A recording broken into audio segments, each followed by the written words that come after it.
Warriors' lost toolkit. 3,000 years ago, hundreds and maybe thousands of soldiers wielding everything from bow and arrows to clubs and swords got into a huge and bloody battle along what is today the Baltic coast of Germany. This place is the oldest known battle site in Europe. Throughout the years, archaeologists have uncovered amazing artifacts left behind by this ancient war. The first discoveries came in the 1990s, but it wasn't until the late 2000s that researchers began to see the full picture. So far, the remains of 140 men have been found to date. Almost all of them were young men, with many displaying signs of injuries from the war. Some had flint arrowheads still stuck in their bones.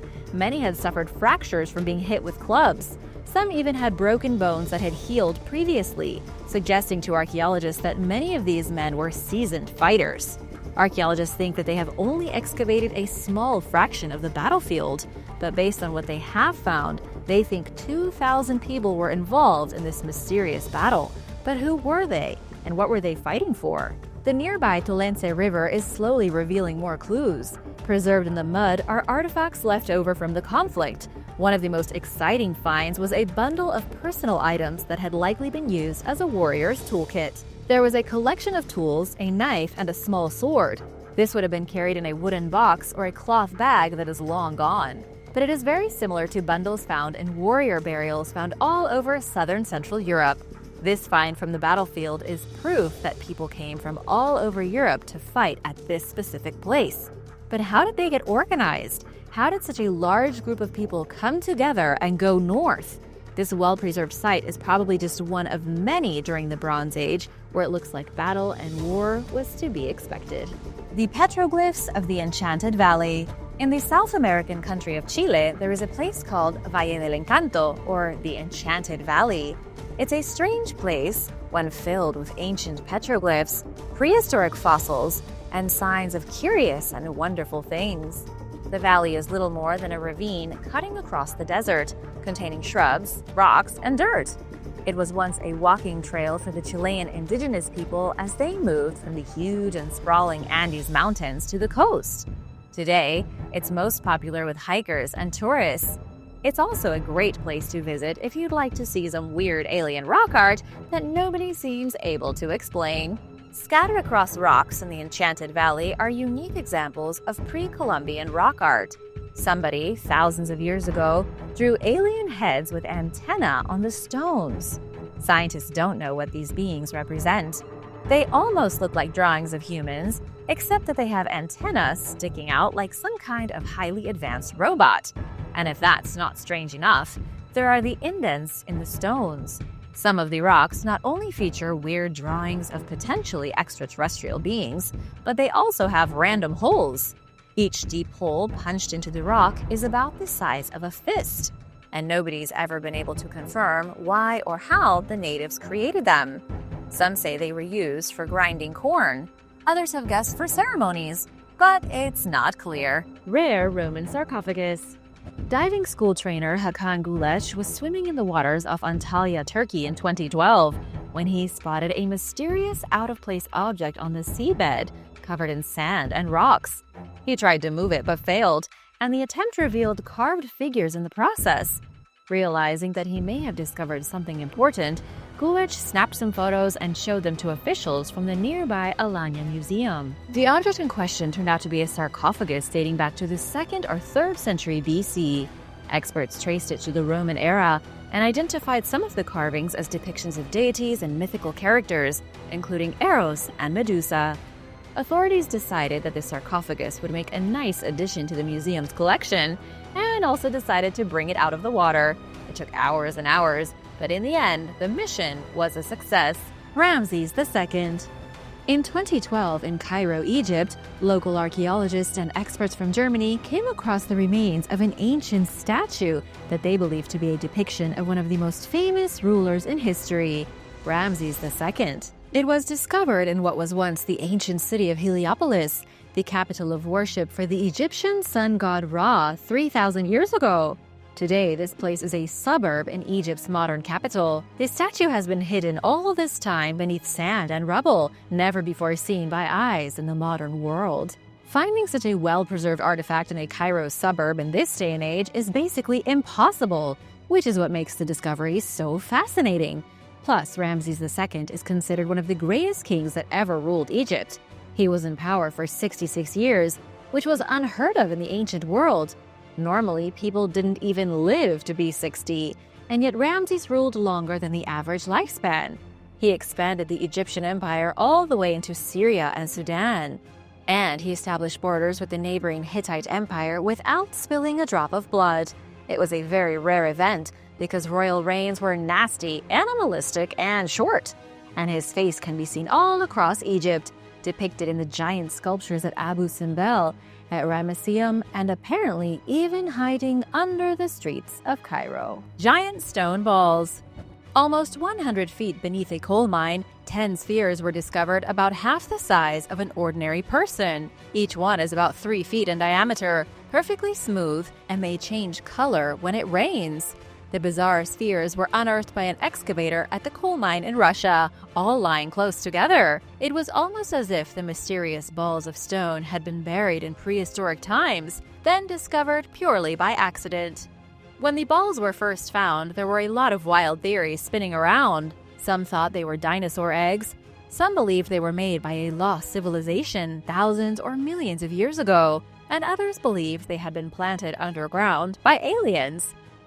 But as it turns out, these stones are probably naturally formed, almost certainly from a process very similar to how pearls are made. According to Olga Yakunina from the Geology Museum of Central Siberia, these stone balls are really concretions. They formed in sedimentary rocks through the process of materials cementing around a nucleus. Something organic, like a leaf or an ancient tooth, started as the nucleus of the stone, and then, over millions of years, water flowing over the nucleus deposited minerals that all got glued together. This went on until the material was shaped into a gigantic ball of solid rock. In the end, it didn't turn out to be very mysterious at all. As for the fact that the balls change color after rain, experts say that's due to their iron oxide composition, turning them into rust. Ivan the Terrible's sword. A medieval sword was found buried underneath a tree in the Novosibirsk region of Russia. Based on how it was made and where it is from, some believe that it may have belonged to Ivan the Terrible himself. The sword was found completely by accident in 1975, and it is still the only sword of its kind in Siberia. The sword may have been passed on from the royal armory of Ivan the Terrible as a gift during the conquest of Siberia. If true, this would be one of the most interesting archaeological breakthroughs in the history of Russia, and the sword definitely would have been used in a lot of battles. Ivan the Terrible was notorious for being a battle hero and a ruthless ruler of Russia. The sword was most likely made in Germany sometime in the late 12th century. It eventually made its way to Sweden, where the blade was adorned with a silver handle and a rune inscription, which was abbreviated, that said nomine. It is short for a Latin phrase that says, "In the name of the Mother of our Savior, eternal, eternal Lord and Savior." But how did this European sword end up in the heart of Siberia? It was most likely carried along a trade route or taken as a spoil of war. During Ivan's reign, Russia began to colonize Siberia. The sword was probably taken by the legendary warrior Ivan Koltso for the bloody conquest in the 16th century. The Cossacks then began to fight the Tatar forces. They are attacked unexpectedly, and Ivan and his troops try to escape to their horses. Perhaps the sword fell before Ivan was killed. The sword was found at the base of a tree in a forest less than 3 miles from where it is said that Ivan Koltso died in battle. The archaeologists looking at the sword say that it is just like holding a sword from a medieval knight, and that life can often be more incredible than anything fantastical. The Tamil bell. In 1836, a missionary named William Colenso discovered a broken bronze bell that was at the time being used as a pot for boiling potatoes. He found the mysterious artifact, what would come to be known as the Tamil bell, near Whangarei in the northern region of New Zealand, being used by a Maori woman for cooking. What made the bell so strange and mysterious was that William identified an inscription running around its rim. The inscription was written in ancient Tamil and translates to Mohoyeden Books Ship's Bell. The script seems to suggest that the bell was already 500 years old when it was found, possibly from the Pandya dynasty of South India. This was a huge deal when it was discovered, because as far as Europeans were concerned, Australia and Polynesia, and indeed New Zealand, were all fairly new discoveries.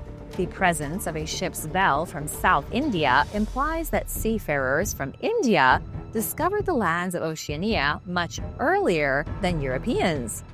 This posed yet another mystery.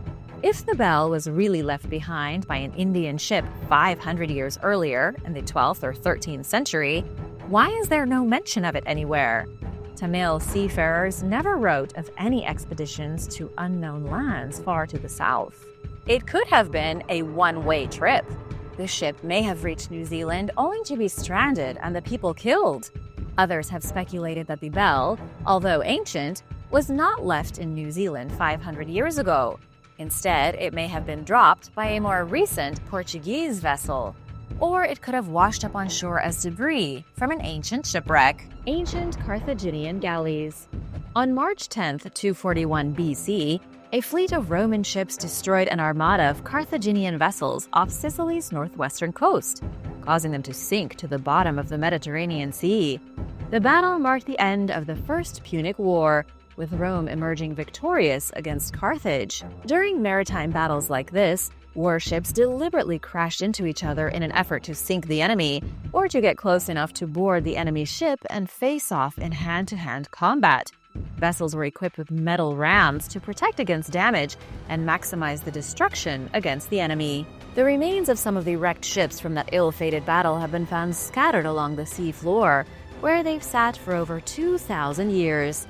A study published last year revealed that one submerged bronze ram was home to over 100 marine species who have repurposed the sunken vessels as their homes.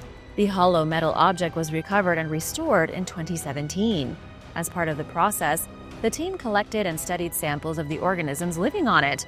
They also examined the ram itself, which is covered with Punic inscriptions that have yet to be deciphered. By taking a closer look at the ancient debris and what's living on it, experts are learning about the past, and researchers are gaining a better understanding of how underwater creatures incorporate man-made objects into their natural habitat. Reptile in the Alps. The enormous tooth of an extinct marine reptile was just discovered high up in the Swiss Alps. According to the experts, this could be the largest tooth ever found belonging to this prehistoric species of Leviathan, a great monster that prowled the primordial oceans of our planet millions of years ago. It's called an ichthyosaur, and it first appeared on Earth 250 million years ago. That was in the early part of the Triassic period. It then continued to live in some form or another up until 90 million years ago. What's really interesting is that between its first appearance and its last, the ichthyosaur went through many changes.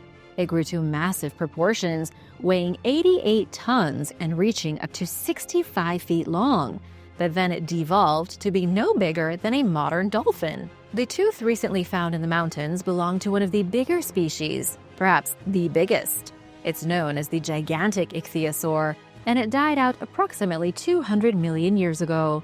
They were unearthed between 1976 and 1990 during geological surveys, but were only recently analyzed in detail. So how in the world did the tooth get on the top of a mountain? It's actually a pretty easy question to answer. Millions of years ago, the Alps weren't 9,100 feet above sea level. They were actually below sea level, deep beneath the waters surrounding the supercontinent known as Pangaea. But over time, as plate tectonics pushed the Alps up to form mountains and the sea levels changed, the tooth climbed higher and higher until it literally touched the sky. The Tablets of Easter Island. The Rongo Rongo tablets of Easter Island have never been deciphered. The tablets were inscribed in the native language of the island's inhabitants over 1,000 years ago. Each mysterious tablet contains glyphs carved into the wood, strange glyphs that don't appear to make any sense. They almost certainly tell a story, probably one of extreme importance, yet nobody can figure out what they say. The oral tradition of the island, legend passed down from generation to generation, tells of the king who arrived on Easter Island and had 67 wood tablets inscribed with all of the wisdom of his people. Everything from astronomy to how to sail the 7 seas, it was all written down on these tablets. And then the tablets were entrusted to the tribal leaders to keep them safe. The tribal leaders did just that, and many of the tablets have been preserved on the island ever since. There are currently 27 still surviving of the original 67, although many have been stolen and are now scattered throughout the world in various museums. What's truly bizarre is that nowhere else in Polynesia has the Rongo-Rongo script been found. The glyphs on the tablets are 100% unique to Easter Island. This has made them even more difficult to decipher and almost impossible to track their origin. As of right now, scientists are still baffled, and it doesn't look like the Rongo-Rongo script will ever be deciphered. Viking battle axe. Roughly 1400 years ago, a warrior was buried inside of a boat at Balsgard in northern Sweden. With this warrior were weapons, food, dogs, and even horses. The warrior's grave remained untouched for hundreds of years, even surviving looters, preserved for the day that archaeologists could come and dig it up. Today, many of these amazing relics are on display for the whole world to see. But there is another, even more impressive artifact that was found during an archaeological excavation in 2011. This discovery came from Langade in southern Norway. Inside of a wooden coffin, archaeologists found a sword and a battle axe. The battle axe boasted a huge cutting edge of 9.84 inches. This was a two-handed weapon wielded by an impressive warrior. According to Jan Petersen, a Norwegian archaeologist, these kinds of axes were typically used from between the 10th century to the Middle Ages. The Langade axe came from the 11th century and was probably used in the Battle of Stamford Bridge by the most famous axe warrior in history, who single-handedly held off an entire English army. The Battle of Stamford Bridge in September of 1066 marked the end of the Viking Age. The battle was between King Harold Godwinson of England and the invading Viking forces led by King Harold Sigurdsson. Based on an Anglo-Saxon chronicle, we know that there was a massive Norse warrior armed with a battle axe who held off almost the entire English army on his own, cutting down up to 40 English soldiers before he was taken out. Nobody knows what this brutal warrior's name was, but we do know that the axe found in 2011 is identical to the one described that was used to slay the English. Golden airplanes. The Kimbaya artifacts look like golden airplanes. These ancient artifacts were found in Colombia and were crafted by the indigenous Kimbaya people at least 500 years ago. There isn't much known about the Kimbaya civilization other than that they lived on the western slopes of the Andes Mountains, starting roughly in the 1st century BC. They were hunters, but slowly evolved to plant crops, then branched into mining and goldsmithing. The civilization reached its peak starting in the 4th century AD, then continued to prosper until the Spanish arrived in the 16th century. The Spanish were quick to put an end to 1,500 years of culture and tradition. The Kimbaya were known for one thing specifically: their mastery of gold work. They made spectacular jewelry, amazing statues, and other works of art out of gold and copper. The strange Kimbaya artifacts were looted in the 1800s from the central Cauca Valley, but archaeologists aren't sure from exactly where. They most likely came from 2 lost tombs pillaged by tomb raiders, but nobody knows for sure. To many, some of the gold artifacts look like airplanes. There are 123 tiny gold objects, each no larger than 3 inches, and each one totally unique. Some researchers say they were only meant to be depictions of lizards and butterflies and other flying creatures from the jungle, but some also look like modern flying machines. Some would argue the artifacts look more like flying machines than they do insects. There is no way the Kimbaya would have ever seen an airplane unless they had somehow witnessed a glimpse into the future or had extraterrestrial visitors cruising through the atmosphere. For this reason, the artifacts will remain a mystery. A Crusader's sword. While exploring the waters off Israel's Carmel coast in 2021, an amateur scuba diver named Shlomi Katzen discovered a collection of ancient artifacts, including anchors, pottery fragments, and a 900-year-old sword that may have belonged to a Crusader knight. Archaeologists with the Israel Antiquities Authority, or the IAA, described the nearly 3-foot-long iron blade as a beautiful and rare find. It was used sometime during the Crusader period, which lasted from 1095 to 1291. The anchors that Katzen discovered date back 4,000 years to the late Bronze Age. These fascinating finds mark the latest of several recent discoveries of ancient artifacts in the region, which has natural coves that functioned as a refuge for merchant ships during storms. Many of these vessels left behind historically valuable items that are just now being found, thanks to waves and shifting undercurrents moving the sand along the seafloor. IAA Marine Archaeology Unit Director Kobe Sharvit told National Public Radio that even small storms can shift sands, revealing certain parts of the seabed while burying others. Objects from the past are also surfacing more often because leisure diving is on the rise. Sharvit emphasized the importance of leaving any discoveries in place and reporting them to authorities so that they can be documented properly. Katzen received a Certificate of Appreciation of Good Citizenship for alerting the IAA to the sword, which will go on public display after it's been cleaned and restored.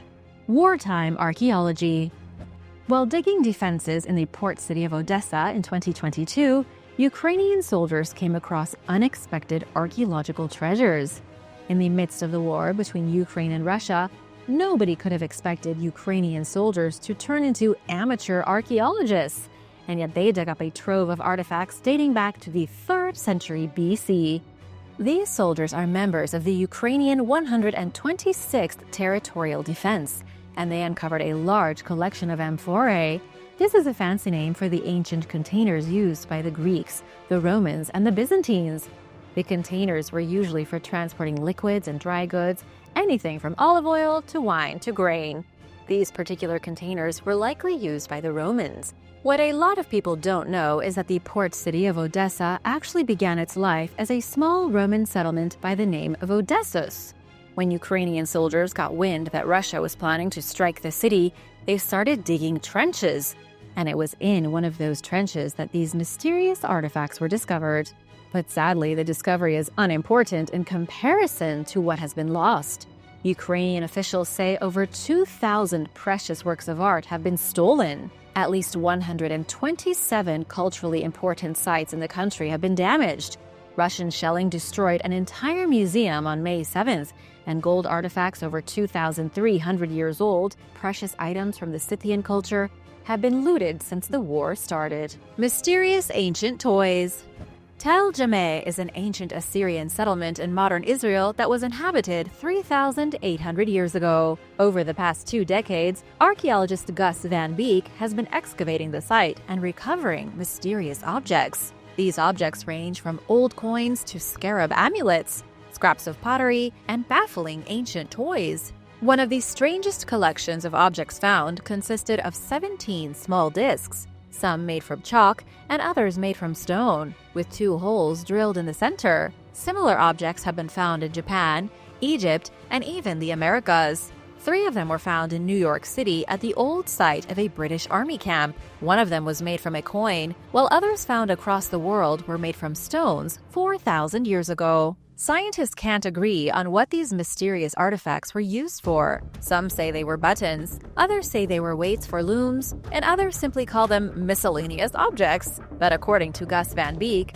they may have been children's toys. He thinks thread would have been strung through the holes and then stretched, allowing the discs to spin. They would have been pretty rudimentary toys, but may have made a kind of buzzing sound that ancient people found amusing. World War I battle artifacts. Archaeologists in Israel accidentally discovered some artifacts from modern history. They found war relics from a battle in World War I between British forces and the Ottoman. The artifacts were found at a site known as Rosh HaAyin, near the old biblical fortress of Antipatris, which was built by Herod the Great. Volunteer archaeologists came upon rifle cartridges, shrapnel left over from artillery shells, and an insignia from a unit of British forces. What's funny about this discovery is that the archaeologists were hoping to find artifacts thousands of years old, from biblical times. They didn't expect to find such young treasures from World War I.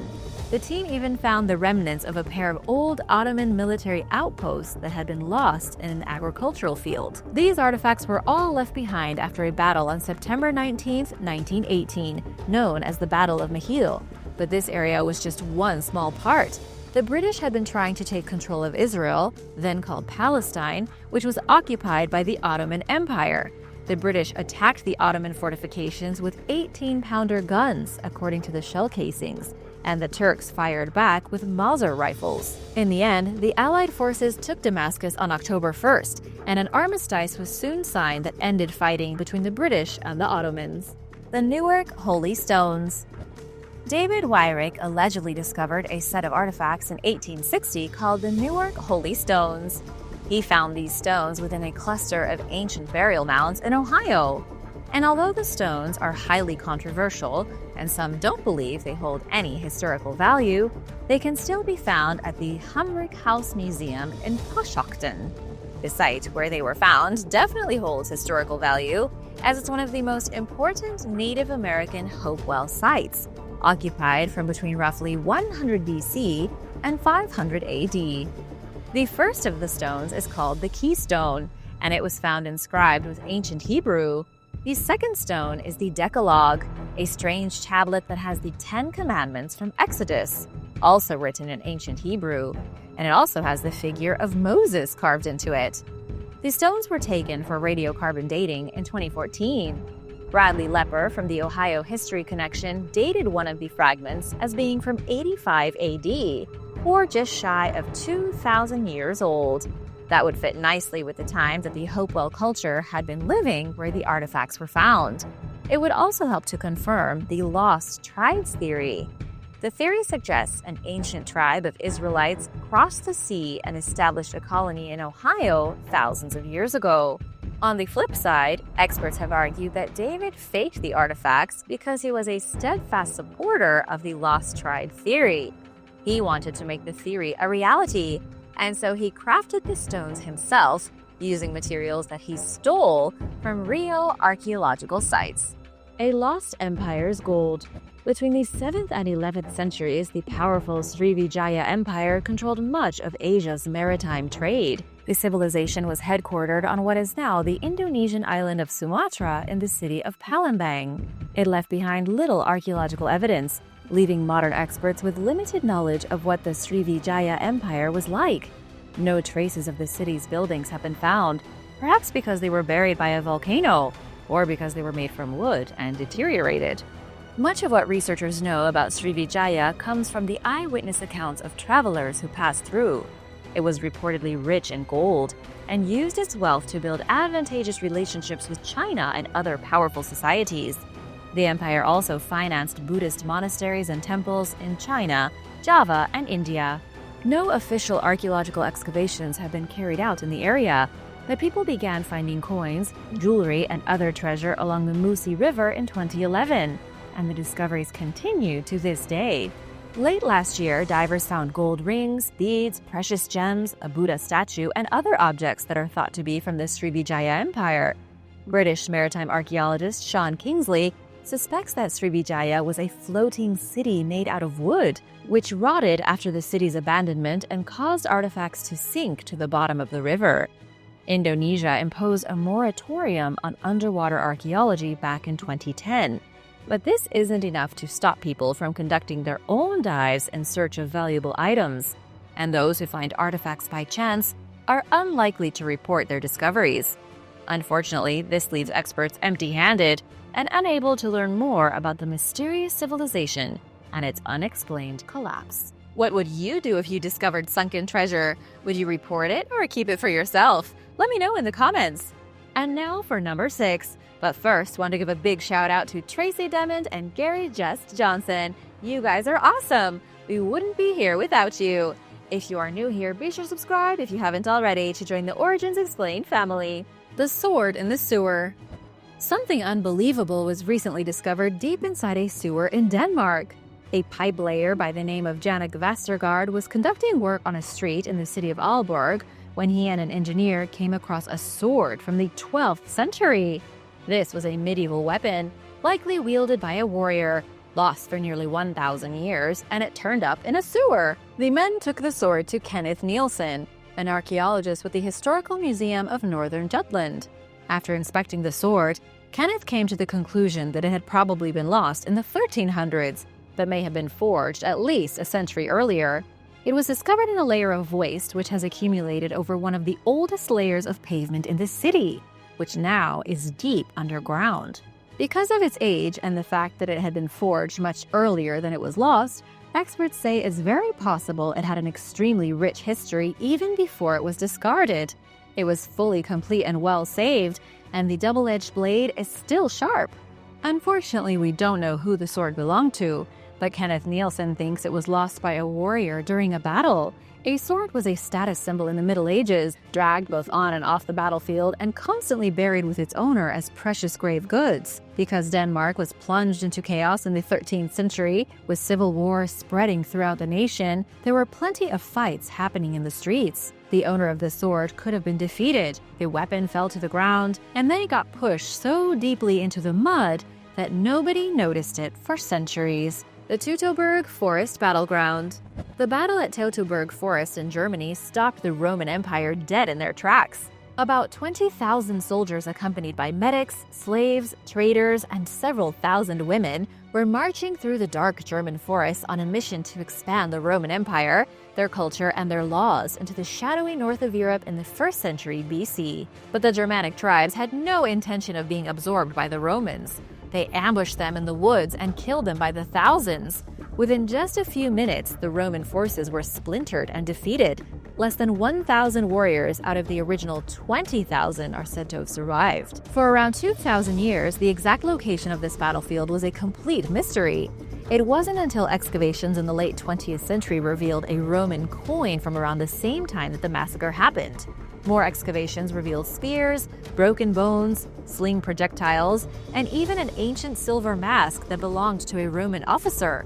Undoubtedly the creepiest Roman relic ever found in Germany. Archaeologists ended up finding a cache of silver denarii, heaps of broken weapons, human remains, and the undeniable remnants of one of the most brutal defeats in Roman history, and all of it buried under the soil of the forest.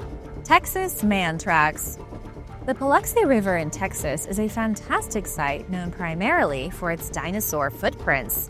There are dinosaur tracks all over the riverbed, left over from the Cretaceous period. One of the most famous is a sequence of tracks known as the Chase. The tracks show a group of sauropods being chased by a hungry Acrocanthosaurus, a massive carnivore that lived in Texas 113 million years ago. The carnivore was just as dangerous and terrifying as the T-Rex.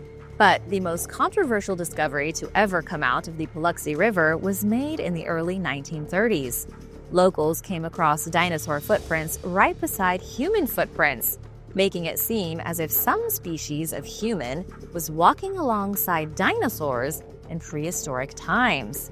The prints became known as the man tracks and were popularized in 1939 by conspiracy theorists. These conspiracy groups claimed giant human beings lived at the same time as dinosaurs. Many of the tracks have already been proven fake. It turned out some locals had gotten together during the Great Depression and carved the tracks themselves. They were just trying to make money and bring more commerce to the area. But other tracks have proven to be legitimate. These other man tracks are real fossilized tracks, only too distorted or eroded to tell for sure if they were made by giant people or bipedal dinosaurs. Stele of Tonis Heracleion. Around 440 BC, the Greek writer Herodotus described a coastal city that became known as Heracleion. Experts spent decades searching for it underwater until French archaeologist Frank Gaudio finally found it off Egypt's northern coast in Abu Qir Bay. Among the ruins, Gaudio's team found a large stone containing inscriptions about a town called Tonis. Before then, researchers had widely believed that Tonis and Heracleion were two different places. But the hieroglyphics proved that they were actually one place that went by two names. To the Greeks, it was Heracleion, while Egyptians called it Tonis. Pharaoh Nectanebo I commissioned the stele of Tonis Heracleion sometime during his reign, which lasted from 378 to 362 BC. A nearly identical stone was found at the ancient city of Naucratis, with the only difference being the column in which the location's name was carved. The tablet's decree states that 10% of all taxes from local productions and imports must go toward a temple in the eastern Nile Delta of Lower Egypt, dedicated to the Egyptian deity Neith. Divers at Tonis Heracleion also found a nearly 18-foot-tall, 6.6-ton red granite statue of Hapi, a divine personification of Nile floods. It dates back to the 4th century BC, and it's the largest known Hapi statue ever found. It might be pronounced Hapi, but you'll remember the god's name if I say Hapi. Taunus Heracleion experienced an earthquake during the 2nd century BC that liquefied the ground beneath it, causing the city to sink into the sea. And until its relatively recent rediscovery, experts were stuck wondering if it was a purely mythical place. Goddess buried in a field. A Palestinian farmer by the name of Abu Aid was cultivating his land when he came across an ancient statue from 4,500 years ago. This statue was broken with only its head remaining, but it was in good enough condition that archaeologists were able to identify who the face was modeled after. The statue was made in the likeness of the ancient Canaanite goddess of love and beauty, Anat. The farmer is pretty proud of his discovery, telling local news how happy he is that the Palestinian land still has archaeological value. This statue is proof that the people of the region have been there for thousands of years, since the days of the Canaanites, one of the earliest civilizations in the world. Initially thinking of selling it, Abu Aid changed his mind after an archaeologist told him the ancient relic had great archaeological value. If the name of this ancient culture sounds familiar, that's because they are mentioned in the Bible. It's in the Bible that God tells the people of Israel to drive away the Canaanites, exiling them from the Promised Land because of their wickedness and their false gods. Anat, the goddess this statue is made after, was one of those false gods mentioned in the Bible. Yaz-Atash-Beram and the Eternal Flame. Yaz-Atash-Beram is one of the most mysterious temples in the entire world. It can be found in Yazd, Iran, and contains a magical treasure that's been around for 1,500 years. The temple was not dedicated to the Christian god, it wasn't made by Islamists, and it has nothing to do with the Jewish people. It's a Zoroastrian fire temple, the only one still standing outside of India. It contains a flame that has been burning since the year 470 AD. That was during the reign of the extremely powerful Sasanian Empire. The flame flickered to life inside the Pars Karyan fire temple, was relocated to the ancient city of Akta, where it continued burning for 700 years. Throughout the ages, as wars came and went, and civilizations rose and fell, the fire continued to be protected by the keepers of the Zoroastrian temples. It finally landed in its current home at Yaz-Atash-Beram in 1934. These days, the sacred flame is more of a tourist attraction than anything. It's burning inside an ancient bronze vessel and hidden on the other side of a glass wall. A person called a hirab has the important job of keeping the flame lit. Several times a day, the hirab must feed the flame dry wood to keep it alive. Only those who practice Zoroastrianism may witness the flame burning for themselves. Zoroastrianism is believed to be one of the earliest monotheistic faiths in the world, starting in Persia 4,000 years ago. It's older than Christianity by thousands of years and still practiced today. However, there are only between 100,000 and 200,000 worshippers across the world, mainly in Iran and India. Tomahawk from 1812. A new addition was recently handed over to the Ottawa County Museum. This new artifact is a tomahawk that was in Warren Farrell's family since the War of 1812. Warren's great-great-great-grandfather, John Myers, was born in 1783. He was also part of the war effort over 200 years ago. Not only did John fight in the War of 1812, but he also participated in several scuffles with Native Americans near Fremont and the Sandusky River. In 1812, John was in a scouting party searching for a group of renegade Native Americans. During the mission, he had his tomahawk and gun, which is what most frontiersmen at the time were equipped with. John and his team were ambushed, and during the battle, John killed one of his attackers with his gun and another with his tomahawk. The soldiers then took refuge in a nearby cabin and fought waves of enemies for 3 days. Miraculously, they survived. John Myers kept that tomahawk with him until he died in 1842. The relic was passed on to his son, who kept it until he died in 1892. The son's wife then kept the tomahawk under her pillow until she finally died, at which point the tomahawk was passed on to the youngest son.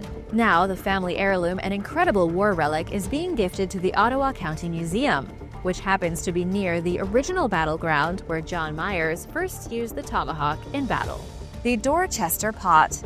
The Dorchester Pot was found in Dorchester, Massachusetts in 1852. The mystery behind the strange artifact is that it's supposedly 593 million years old. It was found broken into two pieces following an explosion used to break up rock near Meeting House Hill.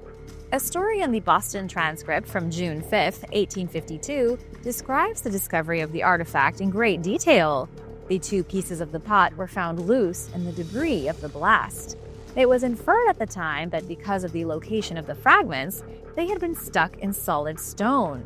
The pot fragments would have been buried under 10 feet of solid rock.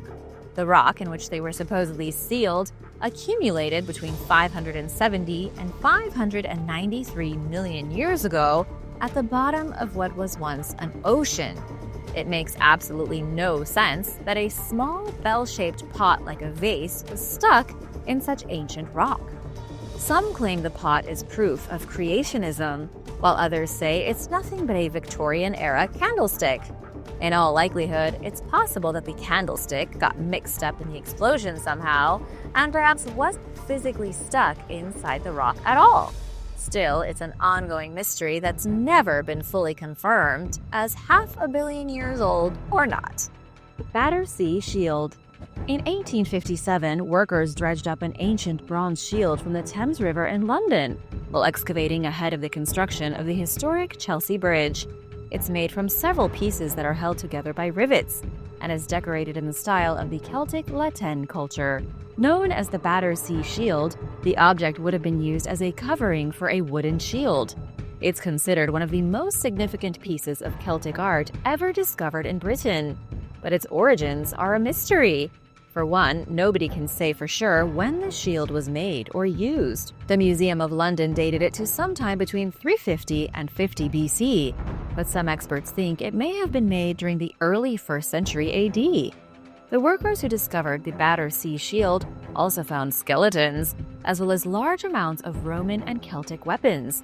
Consequently, some historians theorize that the shield was left behind during Julius Caesar's invasion of Britain in 54 BC.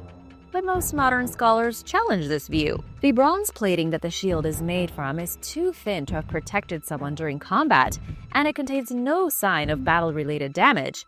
So it's likely that the Battersea Shield was created as a way for someone to show off their social status, or as a parade piece, and then was deposited into the river as a religious offering. Most researchers who agree with this also think that the shield predates Caesar's invasion in 54 BC. Interestingly, the artifact features swastika-like symbols, which in today's world represents hatred and bigotry. But at the time the shield was created, it represented good luck and solar energy. In the ancient world, this symbol wasn't evil, but was known as the whirling sun. Axe in the backyard. Angela Smith served as the Liberal Democratic MP for the area of Penistone and Stocksbridge in the United Kingdom between 2010 and 2019. Surprisingly, in 2022, she came across a Bronze Age artifact while digging in her garden. The former MP accidentally became an archaeologist that day, pulling an ancient axe caked in dirt and centuries of rust right out of her backyard. Angela shared photos of the mysterious artifact online, but we haven't heard of any real archaeologists getting involved in the case. No one knows where the axe came from or who it once belonged to. It could be anywhere from 100 to 5,000 years old. There's just no way of knowing. And believe it or not, Angela wasn't the only one to find something strange in her backyard. During the pandemic lockdowns in 2020 and 2021, people found all kinds of ancient things while digging in flower beds. A man named Peter Reville even found Neolithic arrowheads, scraps of Roman pottery, and an ancient belt hook while planting roses. Other treasures unearthed included a post-medieval belt hook in the shape of a snake found in Herefordshire, and a medieval silver coin discovered under a lawn in Stoke-on-Trent. The Tucson artifacts. In 1924, a man named Charles Manier discovered 31 lead objects. They were found near Picture Rocks in Arizona and were initially believed to be relics from an ancient Mediterranean civilization. The artifacts were shaped to look like crosses, swords, and other religious objects.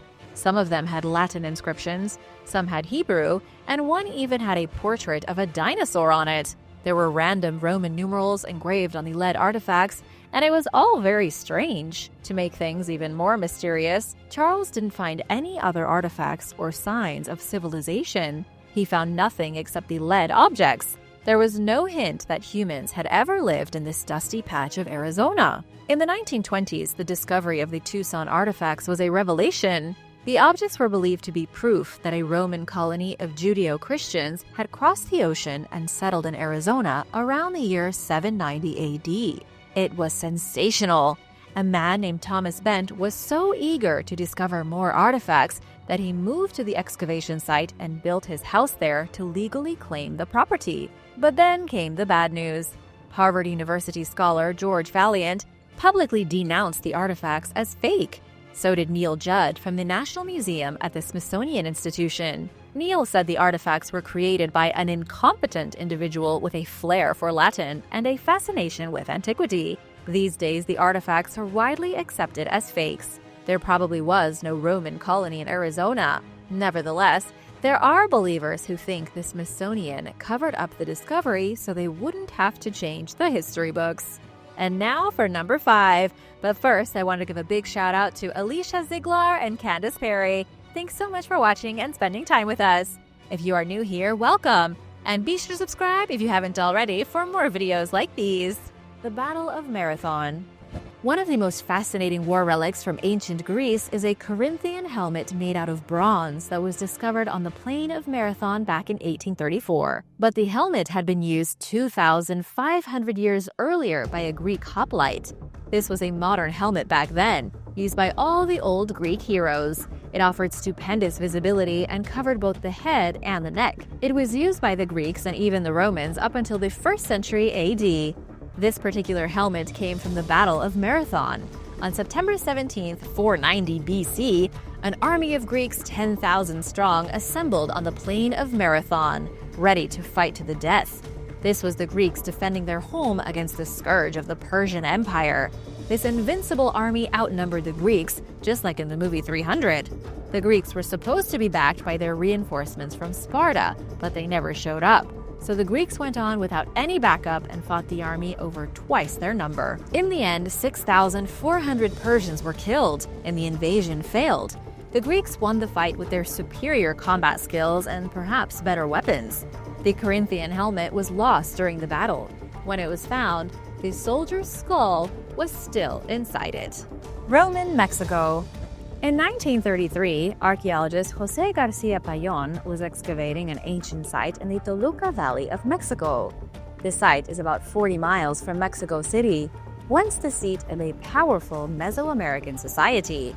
The major city of Calixtlahuaca, nothing more than a ruin today, was an urban settlement ruled by nomadic natives as far back as 640 BC. But over the next 2,000 years, the original inhabitants lost their influence. The city was taken over by the Mexica and later the Aztec, and by 1510, the whole place had been burned to the ground. It was during excavations of this city when Jose Payon discovered the terracotta head of something that looked strangely Roman. The head was part of a larger figure, but was found detached from its body in a grave buried under 3 floors of a pyramid. The head was accompanied with other valuable objects like jewelry made from copper and rock crystal. Whoever had been buried beneath the pyramid died around the year 1476. Where in the world the head came from is anybody's guess. The truly bizarre thing is just how much the terracotta head looks like a Roman artifact. It looks like it was pulled from the tomb of a Roman emperor and not from the grave of an unknown Aztec.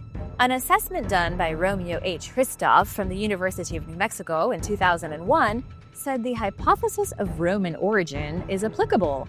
Romeo went on in his report to claim the head could have come from the 2nd century AD. Judging by the shape of the beard and the style of hair, the head could have been one of the Severian emperors from between 193 and 235 AD. Still, that doesn't answer the question of how the head traveled across the world and made it into an Aztec grave in the middle of a Mexican valley. It's left researchers scratching their heads for decades, and no one has any tangible theories. The Lost Temple of Hercules Gaditanus. Earlier this year, archaeologists near Cadiz, Spain, announced that they may have discovered an ancient pilgrimage site called the Temple of Hercules Gaditanus.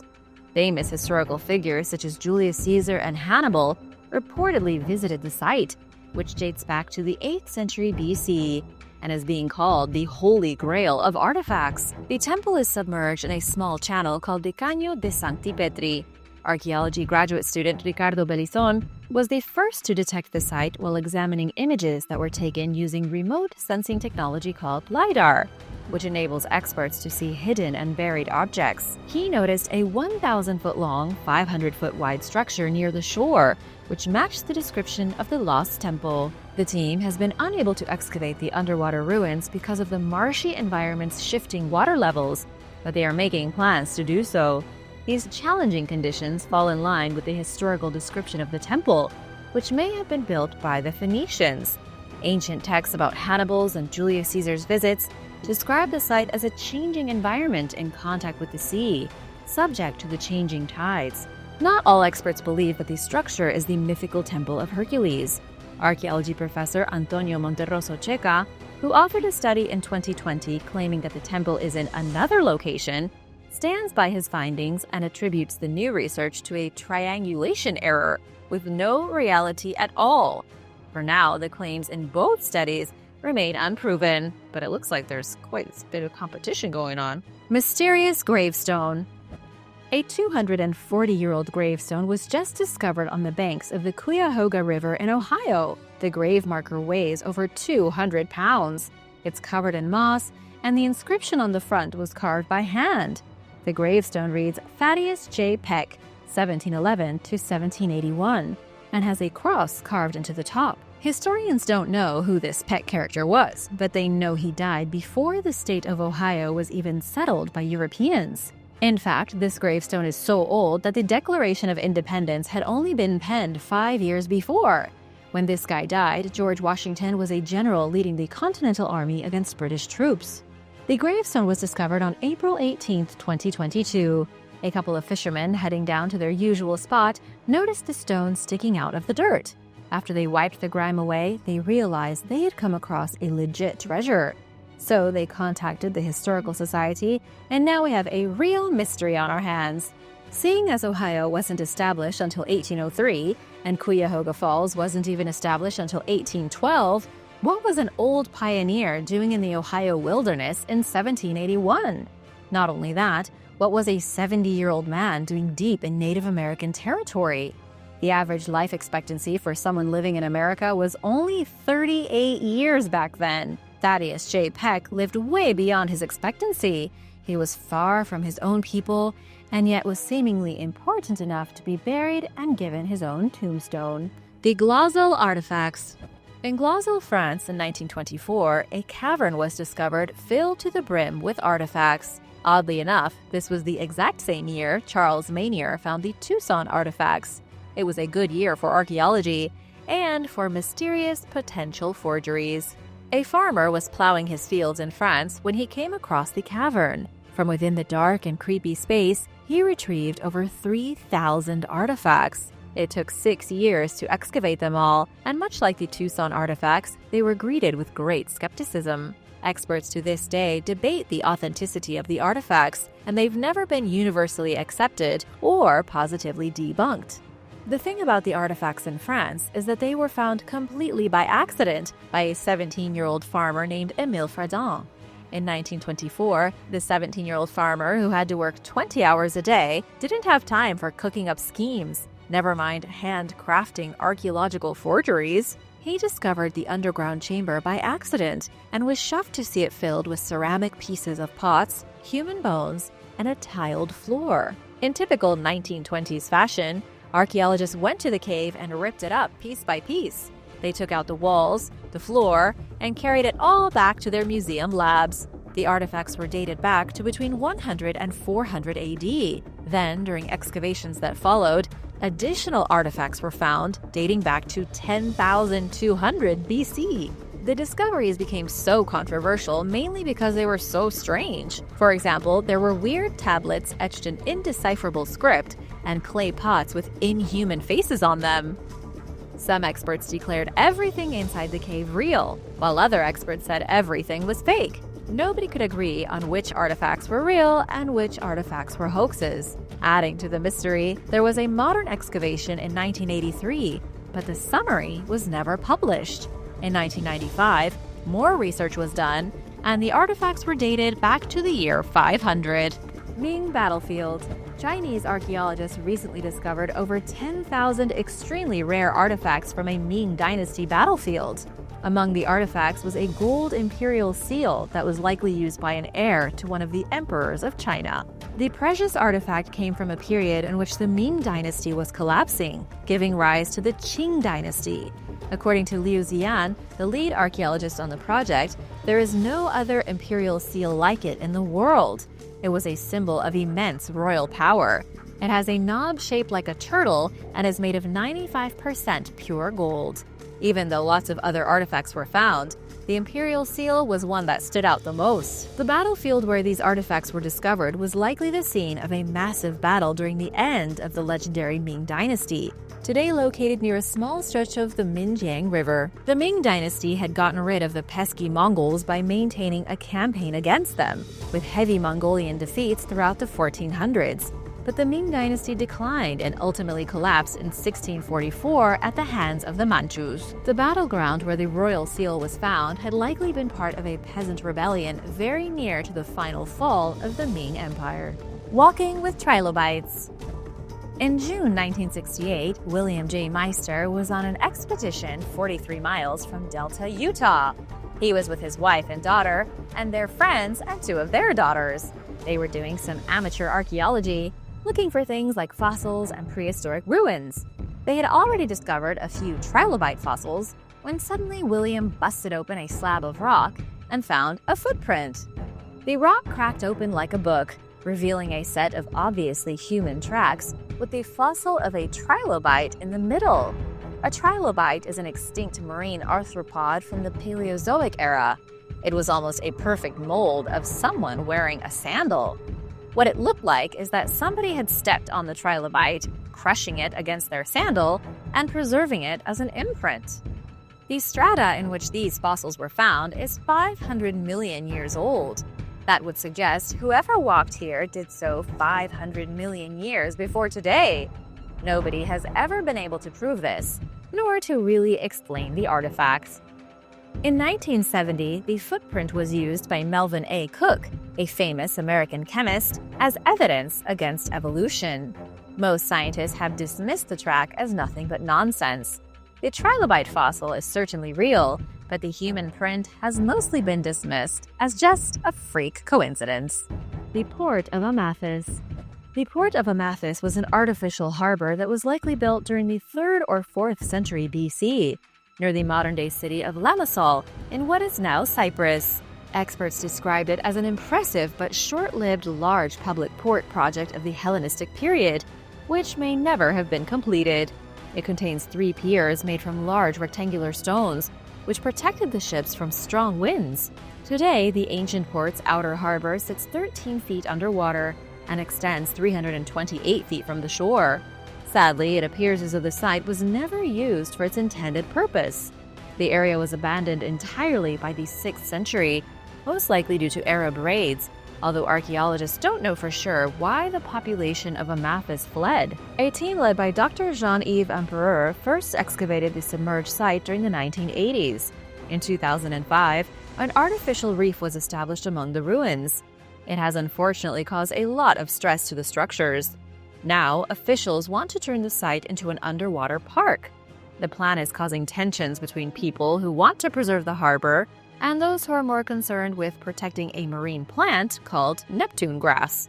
Authorities are pushing forward with the plans and have promised the public that they will protect both the submerged rooms and the Neptune grass, which is vital to aquatic ecosystems in the Mediterranean. The oldest rifle in Minnesota. In the 1960s, an unusual relic was discovered on the shoreline of Lower Hay Lake in Minnesota. The relic was a seemingly ordinary rifle stock. except it was very old. It had an engraved side plate in the shape of a water serpent. That kind of rifle stock hasn't been made in centuries. In fact, local historian Ray Nelson was shocked to see it, because the weapon looked just like the rifles early Europeans used to trade with Native Americans. Nelson spent many years searching for this rifle, and it appears to be the oldest rifle artifact yet found in Minnesota. The mysterious rifle has been housed in the Crow Wing County Museum ever since it was found. But it wasn't until recently that scientists did a real analysis to find out just how old the weapon is. They were able to determine the stock was made out of birchwood, which had mostly been used in Denmark, Germany, and Sweden to make rifles. After a bit more research, Ray Nelson was able to pinpoint the location of the rifle's construction as the German region of Odenwald. It's likely that the rifle was brought to America by very early German immigrants in the 18th century, who then traded the weapon to the Native Americans. Then, somehow, it got discarded at the edge of the river, where it wasn't found again for nearly 300 years. The Cursed Sapphire. The Gem of Sorrow, also known as the Delphi Purple Sapphire, is a mysterious haunted artifact which allegedly brings great misfortune to those who possess it. The stone was supposedly stolen by a British soldier during the mutiny of 1857 in Kanpur, India. During the fighting and the chaos, the soldier crept into the sacred temple of Indra, stole the gemstone that had been there for time unknown, and then fled. His name was Colonel W. Ferris, and he took the gigantic purple sapphire back home to England. Then came the troubles. He fell into financial ruin. Every member of his family came down with a mysterious illness, and his life was utterly ruined. Following the ruination of the colonel, the stone fell into the hands of Edward Heron Allen in 1890. Almost immediately after he came into possession of the gem, he became the victim of a series of strange and unfortunate events. In 1902, he gave the stone to a friend, and his luck changed. But his friend then fell into despair just like all the others. The pattern of misfortune continued until Heron Allen's daughter sent the gem to the Natural History Museum. It stayed there until 1972, hidden in a drawer, until curator Peter Tandy came across it. The gem came with a letter which said that whoever took possession of the stone should throw it into the sea. Ever since, the mysterious purple sapphire has been on display at London's Natural History Museum in their vault collection. The museum display seems to have finally broken the curse. Number 3. The Garuda Bell. The Garuda Bell was found in 1944 by a young boy named Newton Anderson in West Virginia. According to legend, Newton found the mysterious bell inside a lump of coal. He dropped the coal, it broke, and he pried the treasure out from inside. It was like a chocolate egg with a prize in it. The bell is made of brass, about 7 inches tall, and it's mounted at its top by a figure of Garuda, a huge bird from Hindu mythology. But there are two things seriously wrong with the artifact. First of all, how an artifact from ancient India made its way into West Virginia is a little confusing. Second, the lump of coal was mined from a seam estimated to be 300 million years old. None of this makes any sense. Some believe the bell is a legitimate antediluvian artifact, something from a lost race of intelligent beings who lived on the planet millions of years ago. Roman naval battle. Underwater archaeologists have found some pretty fascinating artifacts at the site of a naval battle that was fought over 2,000 years ago between Rome and their arch-enemy Carthage. These artifacts have unveiled clues as to how the battle probably unfolded. Archaeologists believe that Carthage reused Roman warships that they had captured previously during the battle, and that they had unloaded their own cargo in a desperate bid to escape the winning Romans. This naval battle went down on March 10, 241 BC, very close to Sicily and the Mediterranean Sea. The fleet from Carthage had been trying to bring supplies to one of their armies stationed in Sicily when the Roman navy interjected. The Romans then destroyed pretty much the entire fleet. As for the artifacts that were discovered, archaeologists pulled metal helmets, pieces of pottery, and bronze rams, the type you use to break ships, from the bottom of the sea. The rams were particularly exciting because they were almost all Roman, proving that the Carthaginians had been using stolen Roman ships. But it never did them much good. Their fleet was annihilated anyway. The Dropa Stones. The Dropa Stones are a collection of 716 circular stone discs, which allegedly date back 12,000 years.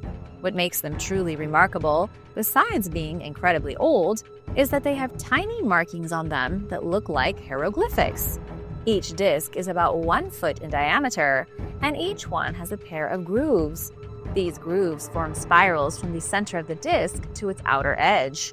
Nobody has any idea what the spirals could possibly mean, or what the Dropa Stones even are. The mysterious discovery took place in 1938 on the border of China and Tibet. A Chinese professor named Chi Pu-te came across a series of graves. The graves were bizarre because the skeletons only measured a maximum of about 4 feet tall and had peculiarly shaped heads. Nearby, the archaeologists found a cave system with strange rock art showing figures with unnaturally shaped heads. The rock was also engraved with representations of the sun, moon, and stars. Deeper inside the cave, the Dropa Stones were found like a bunch of discarded pieces of machinery. These days, the Dropa Stones are mostly considered a hoax. Nothing about them has ever made it into official scientific records, meaning nothing about them has ever been explained. The prevailing yet highly controversial theory is that these stones tell the story of a group of people who crashed their spaceship and met the Dropa indigenous group. Then they lived with them up until they died. These strange men from space were incredibly short, and they were buried in the cave along with scraps of their crashed ship. Ancient ships full of wine. In the summer of 2021, scientists announced the discovery of an ancient Roman shipwreck off the coast of Palermo, Sicily. Dating back to the 2nd century BC, the vessel rests over 300 feet beneath the waves near the town of Isola delle Femmine, which sits along the island's northwestern shore. Using a submarine robot, the team noticed that the ship was carrying an extensive amount of wine jars, or amphorae. The discovery came just weeks after another group of researchers found another ancient wreck off the island of Ustica, which is located north of Sicily. It rests at a depth of around 230 feet, and was also found to contain a copious amount of wine. These are just 2 of many Roman shipwrecks that have been discovered throughout the Mediterranean. In recent years, the Italian authorities have stepped up their fight against the black market, which recovers hundreds of stolen amphorae from people's homes every year. It's important to prevent valuable artifacts from falling into shady hands whenever possible, because moving an object from where it was found takes away the opportunity to study it in its proper context. By investigating the newly discovered wrecks and their cargo firsthand, researchers can learn more about ancient trade in the Mediterranean, where the Romans exchanged wine, olives, and other products with merchants in North Africa, Spain, France, and the Middle East. Artifacts under a Cambodian temple. Battambang is a beautiful beach city in the country of Cambodia. It's popular with backpackers, has thriving nightlife, and it's rich in culture and Buddhist history. In one of the city's many Buddhist temples, officials accidentally came across a small collection of artifacts and coins hidden beneath the floor. The temple, which is located in the Mong Brusay district, is over 300 years old. It's in pretty bad shape, and it's basically a death trap waiting to collapse. So the locals decided to build a new one. But when they began to dismantle the 17th century temple, they were shocked to find the hidden treasure. According to the provincial deputy governor, excavators found the treasure inside a mysterious hole underneath the temple. They pulled out 20 pieces of pottery, a collection of copper bells, about 24 Siamese copper coins, and 3,000 ancient silver coins. Nobody knows at this point where the artifacts came from, or why they were buried underneath the temple. It looks like sometime in the last 300 years, a local monk got a hold of some loot, dug a hole, and stashed it there. Either that or the treasure had been hiding down in that hole since before the temple was even built. The Fisher Canyon Shoe Print. The Fisher Canyon shoe print was discovered in Nevada in 1917 by a miner named Albert Knapp. He brought it to the attention of his mining engineer, who couldn't believe what he was seeing. The print was solidified in a coal seam, a chunk of hard material dated to the Triassic period of between 252 and 201 million years ago. Somehow, a modern shoe made its imprint in a coal seam older than the dinosaurs. At least that's what it looked like to the miners. In truth, it really does look like a shoe print. There's no denying the uncanniness of the print. However, archaeologists and geologists alike were quick to dismiss the discovery. They said that all kinds of strange shapes can turn up in ironstone, including a shoe print. The lack of additional prints suggests it was nothing but a natural phenomenon and a really strange coincidence. The Battle of Visby. The Battle of Visby was a brutal medieval fight that took place near the Swedish island of Gotland. The battle was fought between the Danes and the people who lived in Gotland. The Danes won the fight, and the battle has been legendary ever since. The archaeological artifacts discovered at Visby are nothing short of amazing. Archaeologists have found dozens of slaughtered soldiers lying across what was once a battlefield of blood. They discovered fragments of bone, smashed skulls, some skeletons with spears and knives still sticking out of them, and even skeletons still wearing chainmail armor. During the Middle Ages, Gotland played a critical role in trade between Europe and Russia. The city of Visby prospered greatly because of this. But the King of Denmark was not happy about Visby's prosperity, so in the 14th century, in 1361, King Valdemar IV attacked and slaughtered the Gotlanders, outnumbering them with a fearsome army of both Danish and German mercenaries. The remains of the brutal conflict were first discovered in the early 1900s. Mass graves were excavated, and at least 1,100 human bodies were found. In the following years, thousands of individual artifacts, consisting mostly of weapons and armor, were dug from the dirt. The most shocking discovery was a young warrior with chainmail armor still wrapped around his bare skull. The Dogu figures. The Dogu figurines appear to be depictions of ancient astronauts, mysterious beings that came down from the sky thousands of years ago. The Dogu figurines are a collection of small statues that were made during the final years of the Japanese Jomon period, which lasted from between 14,000 to 400 BC. The strange figurines have unnatural characteristics that make them look as though they're wearing some kind of spacesuit. The body is bulky, just like a modern astronaut in their spacesuit. They also appear to have helmets on, kind of like the old diving helmets with the big circular window in the middle. The only difference is that there are two windows, looking like massive eyeballs that are far too large for the head itself. If they are supposed to be eyes, they are disproportionate in relation to the body. Some have interpreted the Dogu figures as representations of ancient gods. Experts at the Metropolitan Museum of Art suggest the bulky bodies of the statues represent pregnancy, and that the figures were associated with fertility and ancient rituals. But if this were true, it's strange that the Dogu figurines stopped being produced 2,400 years ago. When Japan moved into the next historical period, the Yayoi period, the Dogu figurines vanished. Bronze Age gold jewelry. Sometime during the late 14th century BC, a ship wrecked off the coast of what is now Uluburun, Turkey. A submerged vessel was discovered by a sponge diver in 1982 and has been hailed as one of the most spectacular Bronze Age wrecks ever found. Archaeologists recovered a plethora of fascinating artifacts, including 10 tons of copper ingots and other items made from raw copper, as well as 149 Canaanite jars, which are typically found in Greece, Cyprus, Syria, Palestine, and Egypt. The earliest known intact glass ingots were also found in the wreck, along with numerous gold artifacts, including figurines, beads, and jewelry. There were also amber beads, ivory objects, pottery, oil lamps, and more. Based on the ship's cargo, experts have theorized it departed from a port in Cyprus or Syria-Palestine. They are almost certain that it was headed for the region west of Cyprus to a port in the Aegean Sea, maybe mainland Greece. Some researchers believe that the vessel may have been destined for the Greek island of Rhodes, which functioned as an important regional distribution center at the time. Artifacts at Cape Canaveral. Students from the University of Central Florida discovered artifacts in one of the most unlikely locations imaginable. Near the Banana River, at the Cape Canaveral Space Force Station, they uncovered prehistoric stone spear points dating back 6,000 years. What today is a highly sophisticated station dedicated to space travel was once a gathering place for Native Americans. It's a little shocking when you think about just how much things have changed in a few thousand years.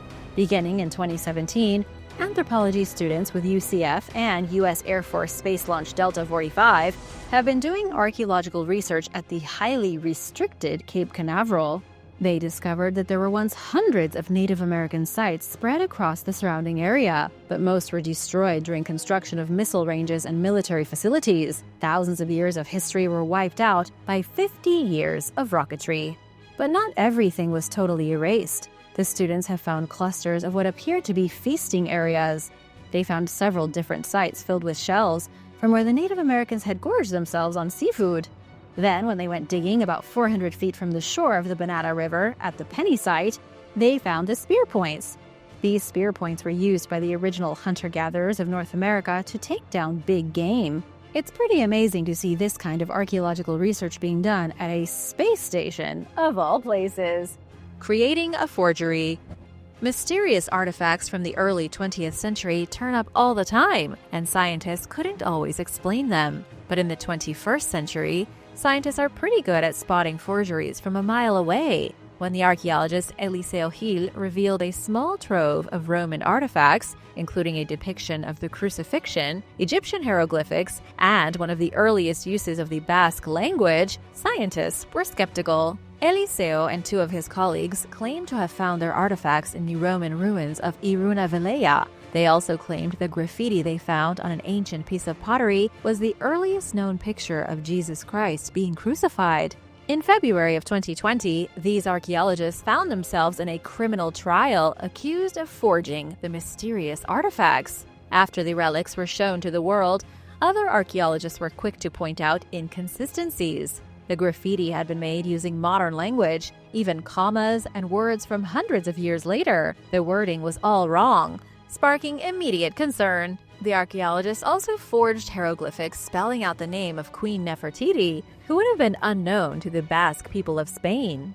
A scientific commission ruled that 476 of the artifacts were either manipulated or simply not real at all. Eliseo and his colleagues were shunned by the archaeological community and disgraced. Scientists couldn't understand their discoveries because none of them had been real. Now the archaeologists are looking at upwards of 5 years in prison.